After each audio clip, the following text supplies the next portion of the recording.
சிவயோகம் என்பது சைவ சித்தாந்தத்தில் இறைவனுடன் சிவனுடன் இரண்டறக் கலக்கும் மிக உயரிய நிலையாகும்.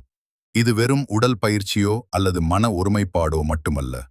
ஆன்மா தனது முனைப்பு அகங்காரம் நீங்கி சிவத்தோடு ஒன்றிப்பதே சிவயோகமாகும். இதன் முழுமையான விளக்கத்தை இங்கே காணலாம். 1. சிவயோகம். பொருள்: சிவம் + யோகம் = சிவயோகம். சிவம் மங்களமானது, தூய்மையானது, என்றும் நிலைத்திருக்கும் பேரொளி. யோகம் இணைதல் அல்லது ஒன்றுதல். தன்முனைப்பு அழிந்து சிவனருளில் ஆழ்ந்து நின்று அவனோடு ஒன்றிப் போவதே இதன் சாராம்சம். 2. சிவயோகத்தின் முக்கிய நிலைகள். சிவயோகத்தை அடைவதற்கு முன்னோடியாக அஷ்டாங்க யோகம், இயமம் முதல் சமாதி வரை சொல்லப்பட்டாலும் சைவ சித்தாந்தம் இதனை 4 முக்கிய படிகளாக விளக்குகிறது. சரியை: இறைவனுக்குச் செய்யும் தொண்டு, உடல் உழைப்பு. கிரியை: வழிபாட்டு முறைகள், பூஜைகள். யோகம்: மனதை ஒருமுகப்படுத்தி அகத்தே இறைவனை காணுதல். ஞானம்: சிவனும் நானும் வேறு அல்ல என்ற உண்மையை உணர்தல்.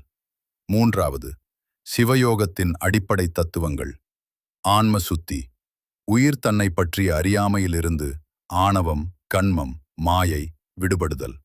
சிவரூபம்: எங்கும் நீக்கமற நிறைந்திருக்கும் சிவனின் உருவத்தை அகக்கண்ணால் காண்பது. சிவதரிசனம்: உயிருக்குள்ளேயே உறையும் சிவபெருமானைக் கண்டு உணர்தல். சிவயோகம்: கண்ட அந்த பரம்பொருளோடு தியானத்தின் மூலம் இரண்டறக் கலத்தல்.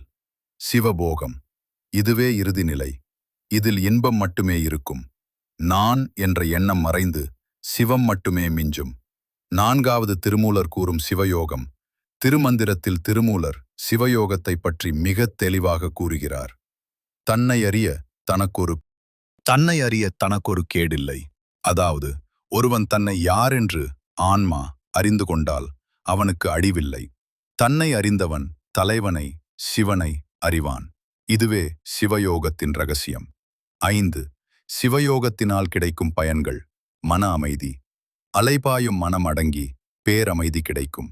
பிறவிப்பிணி நீங்குதல்: கர்ம வினைகள் அறுக்கப்பட்டு பிறப்பு இறப்பு சுழற்சியிலிருந்து விடுதலை, முக்தி கிடைக்கும்.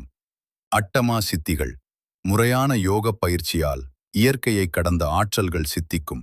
இருப்பினும் உண்மையான யோகி இதனை பொருட்படுத்த மாட்டார். எங்கும் சிவம்: பார்க்கும் இடமெல்லாம் நீக்கமற நிறைந்திருக்கும் இறைத்தன்மையை காணும் பக்குவம் வரும்.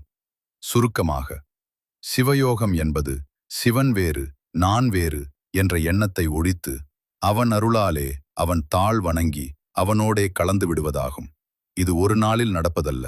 இடைவிடாத தியானம், பக்தி மற்றும் ஞானத்தினால் கைகூடக்கூடிய ஒரு உயர்ந்த